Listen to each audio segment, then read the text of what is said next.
ذرا تصور کیجئے ایک ایسا شخص جو ہندوستان کی سیاست کا سب سے بڑا نام تھا، جس کے ہاتھ میں نہ بندوق تھی، نہ فوج، نہ کوئی سرکاری عہدہ، لیکن اس کے پاس ایک ایسی طاقت تھی جس نے ایک پوری حکومت کو اپنا فیصلہ بدلنے پر مجبور کر دیا تھا۔ اور حیرت کی بات یہ ہے کہ جس شخص نے یہ طاقت پاکستان کے حق کے لیے استعمال کی، وہ شخص تھا مہاتما گاندھی۔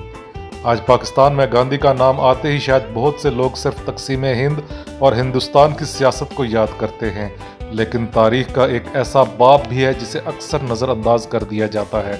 وہ باب جس میں گاندھی نے پاکستان کے حصے کی رقم دلوانے کے لیے اپنی جان داؤ پر لگا دی تھی۔ 1947 میں برصغیر تقسیم ہوا، ایک ملک دو حصوں میں بٹ گیا، لاکھوں لوگ اپنے گھر بار چھوڑنے پر مجبور ہوئے، ہندو، مسلمان، سکھ ایک دوسرے کے خون کے پیاسے ہو گئے۔ اسی ہنگامہ خیز دور میں نئے ملک پاکستان کو اس کے مالی اور اثاثہ جاتی حصے کی ادائیگی بھی ہونی تھی۔ پاکستان کے حصے میں نقد رقم کی مد میں 75 کروڑ روپے آنا تھے۔ تقسیم کے فوراً بعد اس رقم میں سے 20 کروڑ روپے پاکستان کو دے دیے گئے، لیکن باقی 55 کروڑ روپے روک لیے گئے۔ بھارتی حکومت میں یہ خدشہ ظاہر کیا گیا کہ اگر یہ رقم پاکستان کو دے دی گئی تو ممکن ہے اسے کشمیر میں جاری فوجی کارروائیوں کے لیے استعمال کیا جائے، یعنی پاکستان اپنے ہی حصے کی رقم کا انتظار کر رہا تھا، اور دوسری طرف نئی دہلی میں یہ بحث جاری تھی کہ اسے رقم دی جائے یا نہیں۔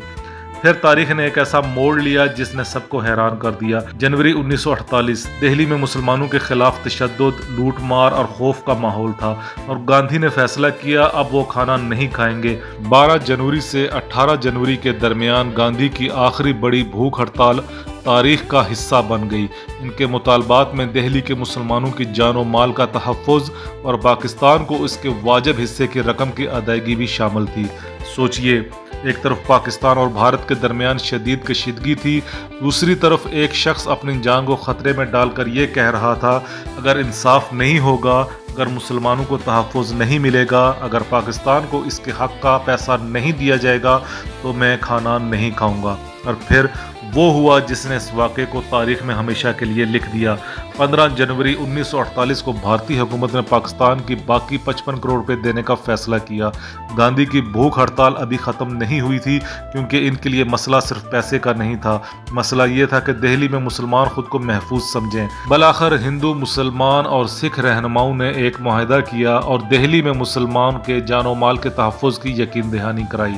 18 جنوری کو گاندھی کے سامنے یہ یقین دہانی پیش کی گئی۔ اس کے بعد مولانا عبدالکلام آزاد نے گاندھی کو مالٹے کا رس پیش کیا۔ گاندھی نے وہ رس پیا اور اپنی بھوک ہڑتال ختم کر دی۔ لیکن کہانی یہاں ختم نہیں ہوتی، بلکہ یہاں سے اس کا سب سے دردناک باب شروع ہوتا ہے۔ صرف 12 دن بعد جنوری 1948 نئی دہلی، گاندھی اپنی روزانہ کی شام کی دعائیہ مجلس کے لیے جا رہے تھے۔ وہ لوگوں کے درمیان سے گزر کر دعائیہ اجتماع کی طرف بڑھ رہے تھے کہ نتھو رام گوڈسے نے ان پر فائرنگ کر دی۔ گاندھی شدید زخمی ہو کر گر پڑے اور کچھ ہی دیر بعد ان کی موت واقع ہو گئی۔ اور وہ شخص جس نے اپنی پوری زندگی عدم تشدد، مذہبی رواداری اور امن کی بات کی تھی، اپنے ہی ملک میں ایک انتہا پسند قاتل کی گولیوں کا نشانہ بن گیا۔ گاندھی کے آخری الفاظ کے بارے میں تاریخی روایات میں اختلافات بھی بیان کیے جاتے ہیں، لیکن ان کی موت نے پورے برصغیر کو ہلا کر رکھ دیا، اور پاکستان میں بھی اس سانحے پر سرکاری سطح پر سوگ منایا گیا۔ یہاں ایک سوال پیدا ہوتا ہے، اگر گاندھی پاکستان کے دشمن تھے تو پھر انہوں نے پاکستان کے حصے کے 55 کروڑ روپے دلوانے کے لیے اپنی جان خطرے میں کیوں ڈالی؟ اگر وہ صرف ایک سیاسی مخالف تھے تو پھر انہوں نے دہلی کے مسلمانوں کے تحفظ کے لیے اپنی زندگی داؤ پر کیوں لگائی؟ تاریخ کو جذبات سے نہیں، پورے پس منظر کے ساتھ پڑھنا چاہیے۔ گاندھی نہ پاکستان کے بانی تھے، نہ پاکستانی سیاستدان، وہ ایک ہندوستانی رہنما تھے، اور تقسیم ہند کے بارے میں ان کے اپنے سیاسی موقف اور اختلافات بھی تھے، لیکن ان سب کے باوجود جنوری 1948 میں انہوں نے ایک ایسا موقف اختیار کیا جس کا براہ راست فائدہ پاکستان کو پہنچا۔ یہی تاریخ کی عجم ستم ظریفی ہے۔ ایک طرف وہ شخص تھا جسے آج پاکستان میں اکثر صرف ہندوستان کے ایک بڑے رہنما کے طور پر یاد کیا جاتا ہے، اور دوسری طرف اسی شخص کی آخری بھوک ہڑتال کا ایک اہم مطالبہ پاکستان کو اس کے واجب حصے کی رقم دلوانا تھا۔ شاید ہمیں تاریخ کو صرف ہیرو اور ویلن کے خانوں میں تقسیم کرنے کے بجائے انسانوں کے فیصلوں کو ان کے تاریخی پس منظر میں سمجھنا چاہیے، کیونکہ تاریخ کبھی صرف سیاہ اور سفید نہیں ہوتی، اور گاندھی کی کہانی ہمیں ایک تلخ مگر ایک اہم سبق دیتی ہے، کبھی کبھی انصاف کی آواز وہاں سے بھی آ سکتی ہے جہاں سے ہم اس کی توقع نہیں کرتے، اور شاید یہی وجہ ہے کہ 1948 کا وہ باب آج بھی ایک سوال بن کر ہمارے سامنے کھڑا ہے۔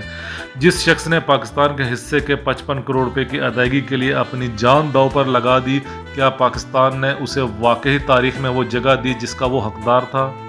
امید کرتے ہیں ویڈیو آپ کو پسند آئی ہوگی۔ ویڈیو پسند آئے تو لائک، شیئر اور چینل کو ضرور سبسکرائب کیجیے۔ شکریہ، والسلام۔